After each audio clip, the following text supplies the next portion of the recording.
Welcome to Justice and Revenge Stories.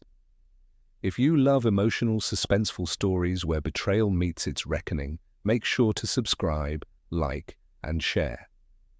Today's story is about a father, betrayed by his wife, abandoned by his only son, and a secret plan that took 25 years to complete.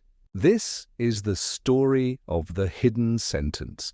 At 45, James Carter had everything: a loving family, a successful business, and a beautiful home in Boston. He built his company from nothing, working nights, sleeping in his office, chasing every client himself. But success came with a price. His wife, Elena, grew distant. His son, Michael, began to hate him, convinced that his father cared more about money than love. Then one evening, James came home early and found them both, Elena and his business partner, together. The betrayal shattered him. Within weeks, Elena filed for divorce, taking half his company, the mansion, and custody of their son. Michael went with her, leaving James completely alone. Elena remarried. Michael grew up wealthy, spoiled, and arrogant, taught to believe his father was a selfish failure. James sold what little was left of his business and disappeared from their lives. Everyone thought he'd given up. But James hadn't given up. He was planning something, in silence. Before signing the final divorce papers, James added a single, hidden sentence to the property agreement. Something no one noticed. It read, "In the event that the assets or inheritance of the Carter estate are transferred, all rights revert to the original founder or his named successor."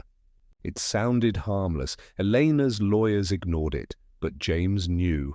One day, that line would mean everything. He started over, quietly, built a new business under a different name. He worked for 25 years, rebuilt his fortune, and never said a word. Years passed. Elena died of illness. Michael, now in his 40s, was living large. Sports cars, private jets, parties every weekend.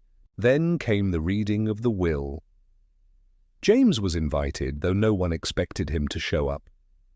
He walked in quietly, older, slower, but with eyes that held decades of silence.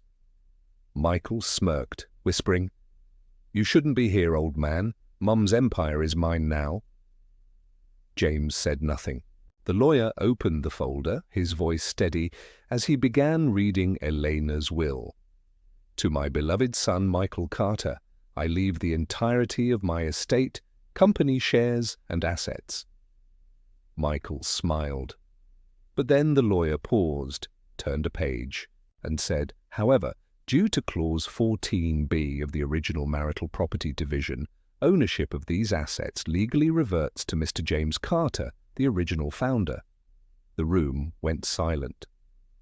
Michael's smile faded. He jumped up, shouting, "That's impossible. That can't be real."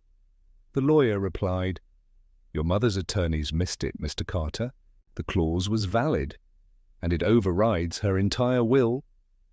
James slowly stood up and said softly, "I didn't want your money, son. I just wanted you to know every action has a consequence." Within days, the court confirmed the clause was real and binding. The entire estate, the company, the houses, all reverted to James Carter. Michael lost everything. His luxury cars were gone, his mansion sold, his accounts frozen. For the first time, he understood the pain of losing everything you once took for granted. James never gloated.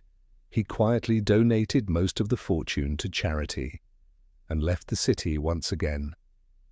A father's revenge doesn't always come through anger or violence. Sometimes it comes through patience, silence, and wisdom.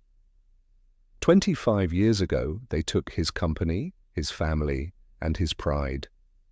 But through one sentence, James Carter took back his peace. Because the best revenge is letting time deliver justice for you.